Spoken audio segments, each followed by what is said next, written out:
যারা মানব সভ্যতাকে অত্যন্ত উন্নত সিভিলাইজেশন মনে করছো তারা কিন্তু ভুল করছো।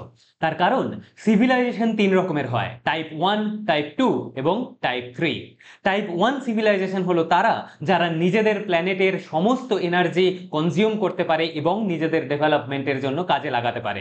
নিজেদের প্ল্যানেটের এনার্জি বলতে কি, সেটা আগ্নেয়গিরির এনার্জি হতে পারে, দাবানলের এনার্জি হতে পারে, সুনামির এনার্জি হতে পারে, ভূমিকম্পের এনার্জি হতে পারে। তার মানে বুঝতেই পারছো এই সমস্ত এনার্জি কিন্তু মানুষ ইউজ করতে পারে না। তার মানে মানব সভ্যতা টাইপ 1 সিভিলাইজেশনের মধ্যেও এখনো পড়ে না, তার থেকেও অনেকটাই কম আছে আমাদের এই সিভিলাইজেশনে। আমাদের এই সিভিলাইজেশন তার থেকেও অনেকটা নিম্ন স্তরের।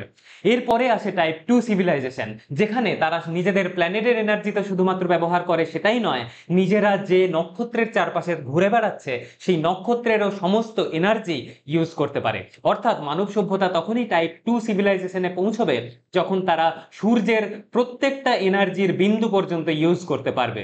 এবং টাইপ 3 সিভিলাইজেশন হলো আলাদাই লেভেলের। তারা যে শুধুমাত্র নিজেদের গ্রহ বা নিজেদের নক্ষত্রের এনার্জি ইউজ করে সেটা না, তারা নিজেদের পুরো গ্যালাক্সিটাকে ইউন করে। তারা ব্ল্যাক হোল ক্রিয়েট করতে পারে, তারা ওয়ার্ম হোল ক্রিয়েট করতে পারে, এবং তারা হচ্ছে আলটিমেট সমস্ত এনার্জি ইউজ করতে পারে সেই গ্যালাক্সির। টাইপ 3 সিভিলাইজেশন আদৌ কি এক্সিস্ট করে?